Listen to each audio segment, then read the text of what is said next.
로마서 성경을 같이 읽어보면서 강해 통독을 합니다.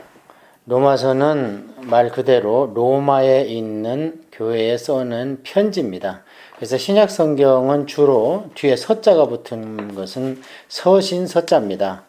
그래서 바울은 13권 정도로 썼기 때문에 바울 서신 하기에는 너무 복잡해요. 그래서 바울 사도께서 누구를 수신자로 했는가에 따라서 그 지명과 그 다음에 바울의 편지다. 그래서 서자를 붙여서 로마에 쓰면 로마서, 고린도에 썼으면 고린도서, 빌립보에 썼으면 빌립보서 이렇게 하고요. 그 다음에 이제 나머지 편지들은 다른 사도들, 베드로나 사도 요한이나 이런 분들이 썼는 건 몇 권이 안 되기 때문에 베드로 전서후서 또는 요한 1, 2, 3서 이렇게 기록을 해 놓았습니다.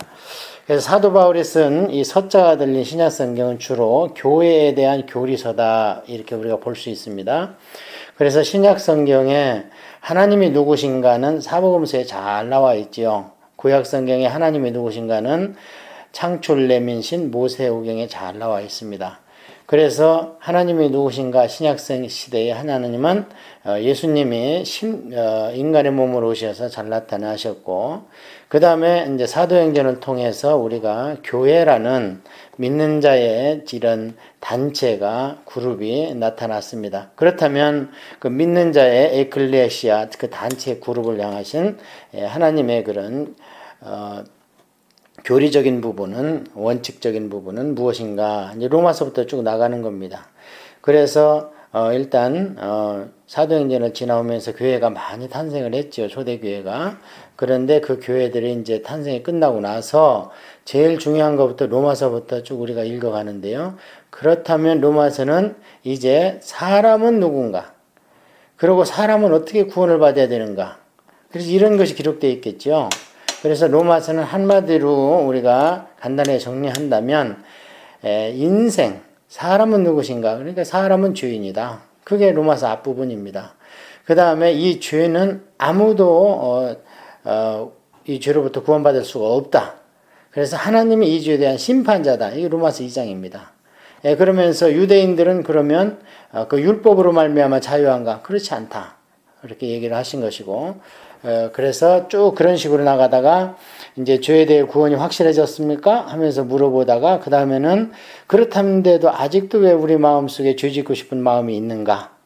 이게 이제 우리의 죄성이라는 거죠. 그래서 구원을 받고 나서 죄 짓고 싶은 마음을 눌러가면서 이겨가면서 살아가려면 너희 힘으로 안 된다. 그래서 성령님과 함께 동행하라.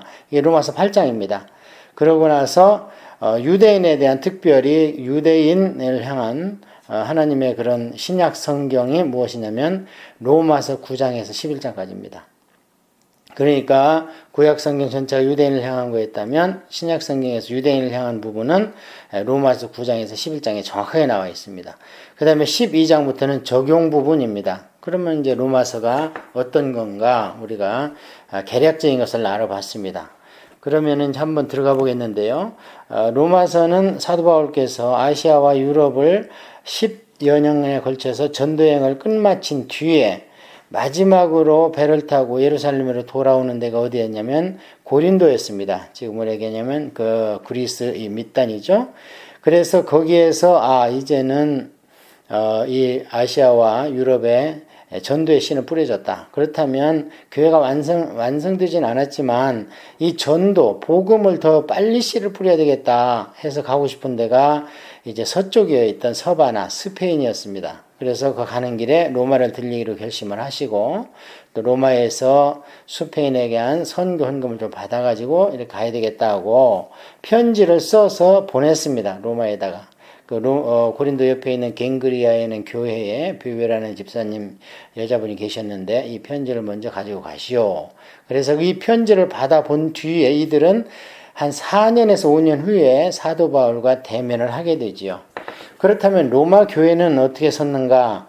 정확한 건 없습니다. 다만 로마에는 많은 유대인들이 살고 있었고 그렇기 때문에 그 유대인들이 성지순례 왔다가 그리스도의 복음을 마가의 다락방이라든지 이렇게 해서 복음을 들어서 자생적 교회다. 다시 얘기하면 사도가 특별히 어떤 사도가 가서 세운 교회가 아니다. 이게 정설입니다. 그 다음에 이 팔레스타인 유대인 이스라엘 땅에 와 있던 많은 이탈리아의 천부장 백부장들이 있습니다. 그들이 전도를 받아서 그 교회가 서가는데 미력하나마 정부에서는 반대하지만 도움을 주지 않았겠는가. 그래서 로마 교회는 자생적 교회인데요. 여기에 대한 소식은 아마 브리스길라 아굴라라든지 여러 명을 통해서 사도 바울이 이미 접했습니다. 그러니까 우리가 로마서를 공부할 때에 사도 바울이 특별히 그 교회를 향한 메시지가 있습니다. 예를 들어서 복음을 부끄러워하지 말라든지, 부끄러워하니까 부끄러워하지 말라는 겁니다. 그런 거라든지 또 로마에 있는 많은 우상 대가리들 그 하나님을 섬기기 위해 사람의 손으로 만든 걸 섬기느냐 이런 문제, 그게 이제 로마 교회의 당면한 문제고요. 제일 큰 문제는 두 가지입니다. 하나는 믿지 않는 이방인들이 이제 복음을 받아들였을 때에 그들은 헬라 문화권이었기 때문에 정부는 로마지만 그 문화는 헬라 문화입니다. 코에네라고 헬라어를 썼습니다, 주로. 그래서 그 사람들에 대해서 자유인들, 그 사람들에 대해서 복음이 무엇인가 확실하게 구원의 교리를 전해주고 싶었고요. 그 다음에 유대인들은 믿는다고 하면서도 교리가 아직도 희미해가지고 율법적 그리스도인의 삶을 살고 있었습니다. 아직도 종노릇하고 매여 있어서. 그래서 그 두 부류의 사람들한테 공통적으로 개인 구원의 교리를 적용할 수 있도록 로마서를 기록했습니다. 그러니까 우리가 로마서를 공부한다면 지식으로, 지성으로 확실하게 논리적으로 우리는 왜 구원받아야 되는가를 이야기할 수 있습니다. 그래서 우리의 감정에 고제에 관계없이 우리는 신분이 변화되었다는 것을 로마서를 확실하게 공부하면 뿌리를 내릴 수가 있는 겁니다. 그래서 로마서 쭉 전개 내용을 이제 공부했고요. 한번 들어가 보겠습니다. 1장. 예수 그리스도의 종 바울은 사도로 부르심을 받아 하나님의 복음을 위하여 택정함을 입었으니 이 복음은 하나님의 선지자들을 통하여 그의 아들에 관해 성경에 미리 약속하신 것이라. 아주 이 1절 2절에 아주 간단하지만 굉장히 중요한 낱말들이 많이 있습니다. 첫째, 사도 바울은 나는 종이다. 이렇게 예수 그리스도의 종이다. 종이라는 얘기가 신약 성경에 와서 많이 희석됐습니다. 인본주의적으로. 우리가 그래서 둘로스라 그러는데 영어로는 서번트라 그러죠. 근데 사실은 구약 때 얘기한 종은 서번트가 아닙니다. 슬레이브입니다. 그러니까 내 생명도 내 마음대로 할 수 없고 내 자식도 내 마음대로 할 수 없고 내 재물은 물론 내 마음대로 할 수 없고요. 그래서 재물이고 뭐고 자식이고 다 내 마음대로 할 수 없는 게 슬레이브입니다. 노예입니다. 그래서 구약 성경에 하나님이 원했던 것은 나의 노예다. 그랬는데 이게 신약에 와서 헬라 문화에 약간 접목이 되면서 이제 둘로스다. 그래갖고 서번트로 영어로 번역이 됐습니다. 사도 바울의 마음속에는 이 서번트라는 의식보다는 슬레이브라는 의식이 굉장히 강하다는 소리가 알 수 있어요. 그 다음에 사도로 부르심을 받았다 그랬는데 사도는 그래서 예수님께서 택하신 11사도, 그 다음에 오순절 마가다락방에서 세운 또 한 명의 사도 마띠아죠. 그 다음에 이제 이 사도 바울까지 해서 사실 신약 성경의 사도는 13분이 되겠습니다. 근데 이게 하나님의 복음을 택정함을 받았다. 그래서 이 택정을 받았다는 것은 내가 하고 싶어서 한 게 아니라는 겁니다. 우리 성도가 내가 예수를 믿어야지 됐다 그런 게 아니라는 겁니다. 이 피동태입니다. 수동태예요. 택정함을 받은 겁니다. 그래서 이 복음은 즉 다시 얘기하면 구약 성경의 선지자를 통해서 수도 없이 얘기한 그런 성경에 미리 약속하신 것이라. 이 성경은 구약 성경을 얘기하죠. 특별히 여기서는 선지서를 이야기하고 있는데 이제 미리 약속하신 것이다. 이 말을 다른 말로 한다면 이미 600년 전 이전부터 이사야 시대 이전부터 예언된 말씀이 성취된 것이다. 이렇게 우리가 이해하면 되겠습니다. 자, 지금부터는 예수님의 두 부분에 대해서 인간적인 면과 하나님적인 면에 대해서 설명을 하는데요. 그의 아들에 관하여 말하면 육신으로는 다윗의 혈통에서 나셨고 인자입니다. 어디서 하늘에서 뚝 떨어진 거 아니고 그 진흙으로 만들어서 생기를 부어넣는 것도 아니고 완전히 우리처럼 부모를 통해서 혈통으로 나셨습니다. 다윗의 혈통에서. 그 다음에 성결의 영으로는 이게 이제 인간들이 넘볼 수 없는 하나님의 능력인데요. 죽은 자들 가운데서 부활하사, 죽은 자들 가운데서는 원문으로 보면요, 죽은 자들의 부활로부터 이렇게 번역하는 게 더 좋아요. 왜냐하면 그냥 죽은 자들 이게 아니잖아요. 그러니까 우리가 앞으로 부활을 할 건데 그 많은 부활할 사람으로부터 첫 번째로 부활한 것이다. 그러니까 우리의 부활을 이미 예시하고 있는 것이다. 이렇게 이해하면 좋습니다.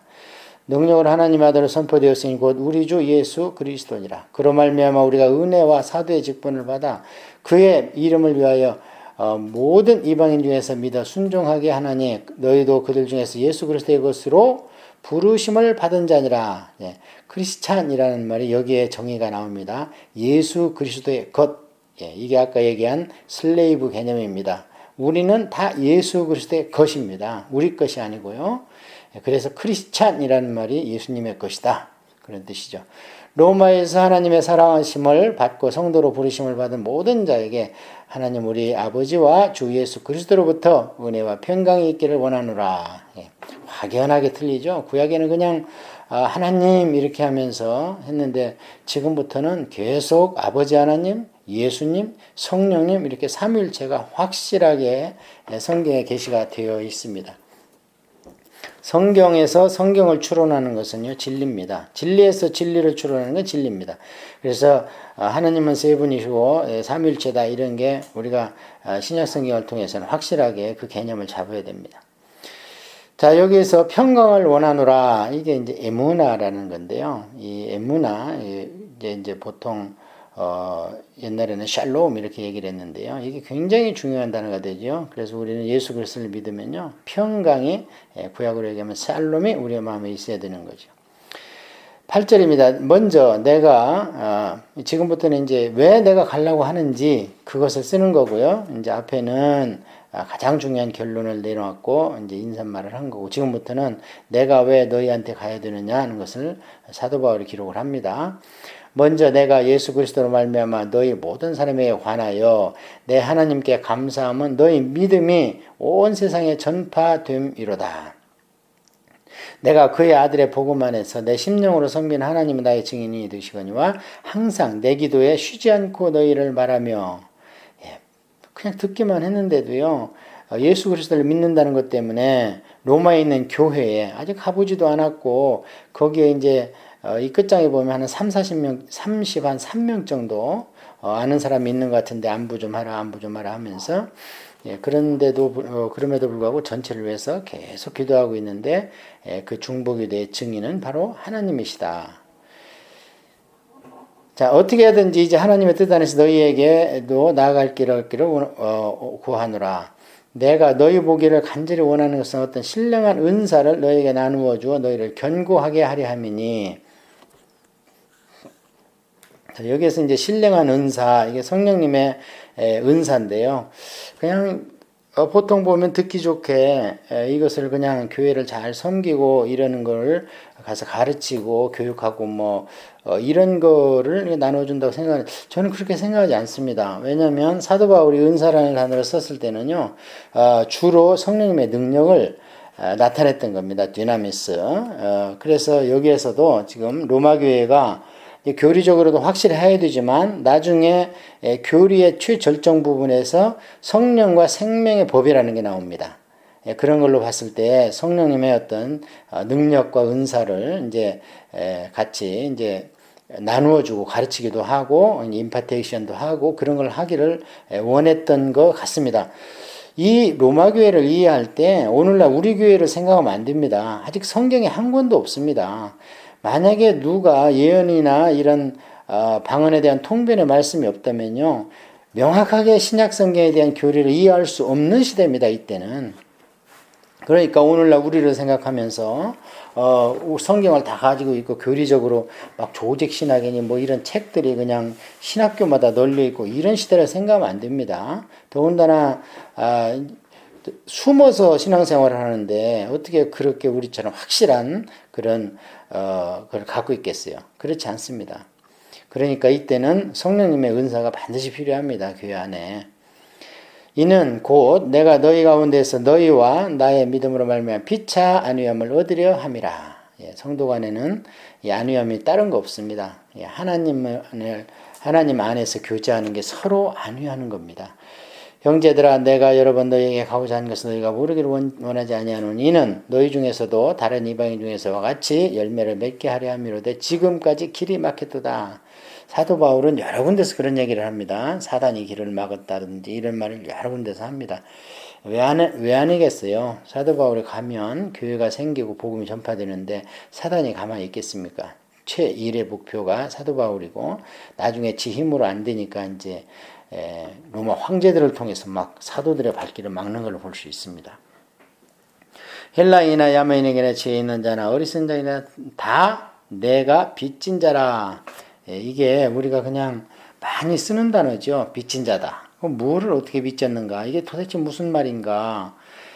그래서 그냥 말하기 좋게 하는 말이 아니라 하나님께서 이들에 대한 부담감을 줬다는 겁니다. 그래서 그 부담감을 풀기 전에는 하나님을 뵐 수가 없습니다. 예를 들어서 홍길동이한테 너희 100만 원 갖다 줘야지 하고 나한테 맡겨놨는데 그걸 주지 완전히 전달하기 전에는요, 내가 빚진 자죠. 왜냐면 내게 아니니까. 그 사람 건데 그냥 전해주라고 한 건데 내가 가지고 있으면 되겠습니까? 그래서 이게 빚진 자라는 게 굉장히 마음에 부담을 갖고 있는 그런 단어다. 그렇게 우리가 이해를 해야지, 그냥 뭐 나만 이렇게 좋은 게 있는데 너희들은 그렇게 어두운 가운데 있으니까 내가 좀 미안하다. 뭐 이런 정도가 아니었습니다. 이 빚진 자라는 단어를 썼을 때는. 그러므로 나는 할 수 있는 대로 로마에 있는 너희에게도 복음을 전하기를 원하노라. 복음이 전화됐는데 전하기를 원한대요. 그래서 이미 믿고 있는 사람들한테 쓴 편지지만 확실한 구원의 교리를, 그 다음에 성령의 동행하는 삶을 알려주겠다. 그런 뜻이죠. 내가 복음을 부끄러워하지 아니하는 이 복음은 모든 믿는 자에게 구원을 주신 하나님의 능력이 됨이라. 먼저는 유대인에게 그리고 헬라인에게로다. 복음에는 하나님의 의가 나타나서 믿음으로 믿음에 이르게 하나니 기록된 바 오직 의인은 믿음으로 말미암아 살리람과 같으니라. 이게 로마서의 핵심입니다. 의인은 믿음으로 산다는 겁니다. 그러니까 어떻게 되나? 믿음으로 구원도 받고 믿음으로 성령도 충만을 받을 수 있다. 이게 로마서 핵심이 오직 의인은 믿음으로 말미암아 산다. 이게 하박국 2장 4절을 인용한 건데요. 하박국 선지자가 구약 때 이스라엘을 망할 때 외적이 많이 쳐들어옵니다. 그러니까 하박국 선지자 하나님께 외칩니다. 아니 어떻게 하나님의 백성이 이렇습니까? 그러니까 하나님 대답 안 하시다가 하박국이 하도 외치니까 응답을 하십니다. 너희들이 선하냐? 그러니까 그렇습니다. 저는 선하지 않습니다. 그러나 그 바벨론보다는 우리가 낫지 않습니까? 하나님 앞에서 이렇게 또 따집니다. 그러니까 하나님께서 그 말씀 끝에 이 사람아, 바벨론에 있던 예루살렘에 남아있던 너희들이 망하든 흥하든 의인은 그런 걸로 사는 게 아니라 믿음으로 말미암아 구원받고 사는 것이지, 부자냐 또는 무슨 지배민족이나 피지배민족 이런 게 나하고는 관계없는 거야. 어떤 상황에 있던 의인은 믿음으로 말미암아 산다. 그러면서 하박국이 그렇군요 하다가 외친 얘기가 뭐 오양간에 소가 없어도 나는 뭐 여호와 하나님을, 그 얘기가 거기서 나오는 겁니다. 이 말씀이 이제 갈라디아에서도 이제 사도 바울이 요약을 하죠. 이때 보면은요, 그 로마, 지금으로 얘기하면은 맨하탄인데요, 복음을 부끄러워했습니다, 사람들이. 왜냐하면 여기 보면은요, 나는 복음 부끄러워하지 않는다, 이렇게 지금 이야기하고 있거든요. 그러니까 우리가 지금 교회 다니고 이러면서 손가락질 받지만 잠깐 오면 그들이 얼굴을 들지 못합니다. 하나님 앞에서 부끄러워가지고. 그래서 스스로 알아서 빛을 피해서 어둠으로 가게 됩니다. 18절입니다. 이게 이제 하나님의 진노가 나오는데요. 아까는 하나님의 의가 우리를 살렸다고 그랬잖아요. 이제 누가 죽는가? 하나님의 진노는 이건 이제 심판이라는 거죠. 이제 불심판. 하나님의 진노가 불의로 진리를 막는 사람들의 모든 경건하지 않음과 불의에 대해 하늘로부터 나타나나니 이는 하나님을 알만한 것이 그들 속에 보임이라. 하나님께서 이를 그들에게 보이셨느니라. 자, 어떻게 보이셨는가? 창세로부터 그의 보이지 아니하는 것들 곧 그의 모든 영원하신 능력과 신성이 그가 만드신 만물에 분명히 보여 알려졌나니 그러므로 그들이 핑계하지 못할 것이라. 분명히 알려졌죠. 우리가 식탁에 있는 음식 하나만 봐도 이게 도대체 어떻게 이 음식이 우리가 씨 조그마한 거 뿌렸는데 이렇게 풍성하게 식탁을 만드는가 미루어 짐작하면요. 정말 우리 인간의 힘으로 할 수 없는 게 얼마나 많은지 하나님의 메커니즘에 의해서 우리가 지금 살고 있는 것이지 왜 그러면 사람들이 하나님을 모르는가 생각을 안 하는 거죠. 전혀 묵상을 안 하고 그 하나님에 대한 어떤 생각을 전혀 안 하는 겁니다. 조금만 생각해 보면 우리가 이해할 수 없는 일들이 주변에 많이 일어나는데 전혀 생각을 안 해보는 겁니다. 그래서 성경은 게으르고 태만한 것도 죄다. 이 악하고 게으른 종아 바깥 어둠에 나가서 이를 갈미 있으리라 이렇게 말씀하시지 않습니까? 그래서 우리가 게으리나 태만도 죄입니다. 자, 하나님을 알되 하나님을 영화롭게도 아니하며 감사하지도 아니하고 오히려 그 생각이 허망하여지며 미련한 마음이 어두워졌나니 알되는 알면서도 왜냐면요 이제 영어로 보면은 이제 갓이 대문자 갓은 하나님이고 소문자 갓은 이제 일반 귀신이고 잡신덩이 영물인데 이게 말로 하면 표가 안 나잖아요. 그래서 이제 이들이 하나님을 안다 그랬을 때 이 하나님은 우리가 알고 있는 하나님이 아니고 어떤 절대다. 조금만 생각하면 창조가 있으니까 창조주 이런 것들 불의가 그냥 세상에 만연할 텐데 언젠가는 누가 이런 걸 심판해야지 하는 심판주 이런 생각들을 하면서 그 절대권을 가진 사람을 그 신이 바로 하나님이라는 거죠. 그런 신이 있음에도 불구하고 오히려 미련하고 허망한 데서 24귀신을 섬기잖아요. 로마나 그리스가. 스스로 지혜 있다는 어리석게 되어 썩어지지 아니하는 하나님의 영광을 썩어질 사람과 새와 짐승과 기어다니는 동물 모양의 우상으로 바꾸었느니라. 기어다니는 건 이제 파충류죠. 악어나 뭐 뱀 이런 거. 그래서 그냥 쉽게 뭐가 있기는 있는 것 같은데 하면서 그냥 한번 우리가 만들어 보자 해놓고 막 뭐 사람도 새도 짐승 이런 거 만들면 거기다가 비나이다 한다는 거예요. 어리석게. 그러면서 자기들은 지혜 있다고 그런다는 거예요. 하나님 볼 때는 참 한심하죠. 나의 영광과 나의 형상과 이미지로 만드는데 그냥 다스리라고 그러는 것들한테 절이나 하고 있으니 얼마나 답답하겠습니까? 물론 그런 것들 뒤에는 이제 사단이 움츠리고 있는 거지요. 그러므로 하나님께서 그들을 마음의 정욕대로 더러움에 내버려 두사 그의 몸을 서로 욕되게 하게 하였으니 지금부터는 내버려 뒀다는 말이요 한 서너 번 나옵니다. 이게 유기입니다. 그러니까 하나님이 너무 답답해 그냥 내버려 둬버리는 거예요. 그냥 왜요? 그냥 내버려 두면 그대로 가서 바로 지옥불로 가는 겁니다. 그래서 이게 엄청난 하나님의 진노입니다.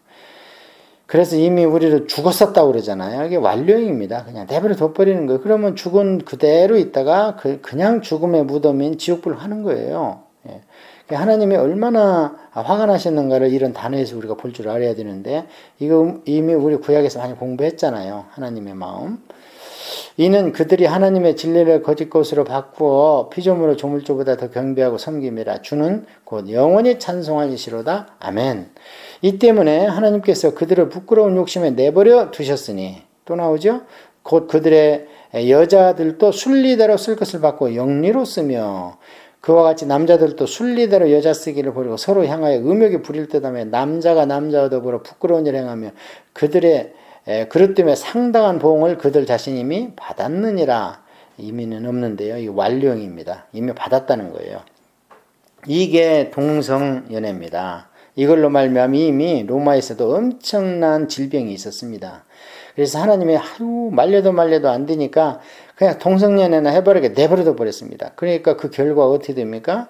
이미 상당한 보험을 받았다는 겁니다. 지금 에이즈 환자 하나 관리하는데요. 1인당 5억씩 든답니다. 한국의 통계에 의하면. 지금 만 명이 훨씬 넘어갔는데 그게 얼마입니까? 그게 도대체. 그래서 이런 것을 무슨 인권이다 뭐 이런 미명하에 뭐 그냥 눈 뜨고 볼 일이 아닙니다. 그걸로 말미암아 선량한 백성들이 그냥 돈으로만 따져도 엄청난 세금이 낭비될 뿐만 아니라 우리 자식들 간에도 그런 게 전염되지 않습니까? 그래서 이미 로마에서도 그걸로 말미암아 상당한 보응을 이미 받았습니다. 또한 그들이 마음에 하나님 두기를 싫어하며 하나님께서 그들을 상실한 마음대로 내버려 두사 합당하지 못한 일을 하게 하셨으니, 자, 하나님이 내버려 두면 어떤 일이 벌어지는지, 이것은 이제 그 죄목을 쭉 열거한 뒤에 32절 마지막에요. 이와 같은 자는 사형에 처한다 그렇게 되어 있습니다. 그러니까 이게 영적 사형 죄목입니다. 영적 사형에 해당하는 하나님 나라의 형법입니다. 이게 이런 일을 하면 천국에서는 살 수가 없고, 하나님 나라의 사형은 뭡니까? 지옥불에 그냥 넣어버리는 거거든요. 예, 그래서 이런 지금 이 죄목이 계속 나오는데요.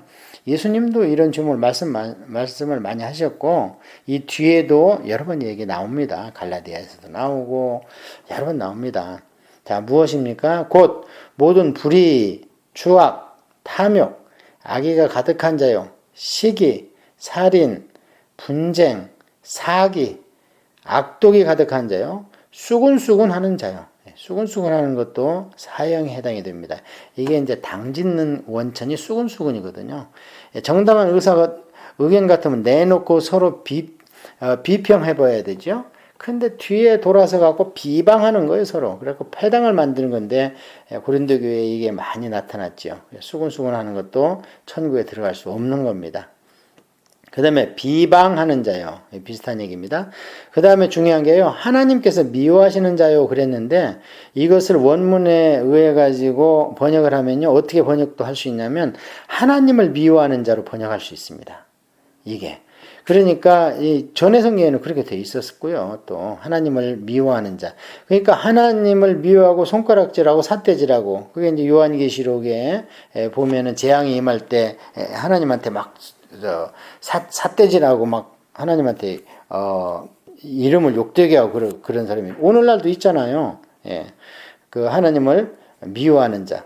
하나님을 미워하니까 하나님께서도 그를 미워합니다. 이런 사람은 사형에 해당됩니다. 능욕하는 자요, 교만한 자요, 자랑하는 자요, 악을 도모하는 자요, 부모를 거역하는 자. 부모를 거역하는 자는, 이건 뭐 구약에 하면 한 명도 아니고 그 거역하는 것을 본 모든 동네 사람들이 돌로 쳐 죽이라고 되어 있습니다. 그러니까 무슨 우리 개신교가 또는 이제 처음에는 천주교도 마찬가지였고요. 무슨 불효하고 나라에 불충성한다 해가지고 대원군이 막 핍박했는데, 사실은 그렇지 않습니다. 하나님을 인정해달라는 거죠. 하나님이 인정하면 나머지는 자동으로 그냥 오는 겁니다. 그래서 부모를 거역하는 건 레위기에 의하면은 돌로 쳐 죽이는 죄인데, 신약에서도 마찬가지입니다. 우매한 자요. 우매한 것도 이게 죄랍니다. 배약하는 자, 약속을 어기는 자도 이 죄입니다. 무정한 자요. 그러니까 이 자비를 베푸는 게 아니라 못 본 채 해도 이 죄입니다.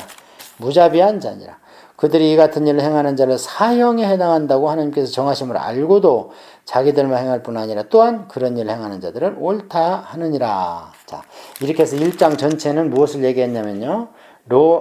일반적인 그 사도 바울의 문안 인사와, 그 다음에 내가 왜 로마를 가는가에 대해서 얘기를 했고요. 그 다음에 인간론은 바로 인간의 죄를 졌기 때문에 인죄론이라고도 하는데요. 1장에서는 바로 인간의 본성, 죄악을 이야기했습니다. 그렇다면 이제 2장에서는 그런 죄를 눈뜨고 볼 수 없는 하나님의 심판이 예비되어 있다는 것이 나오겠죠. 2장에 가서.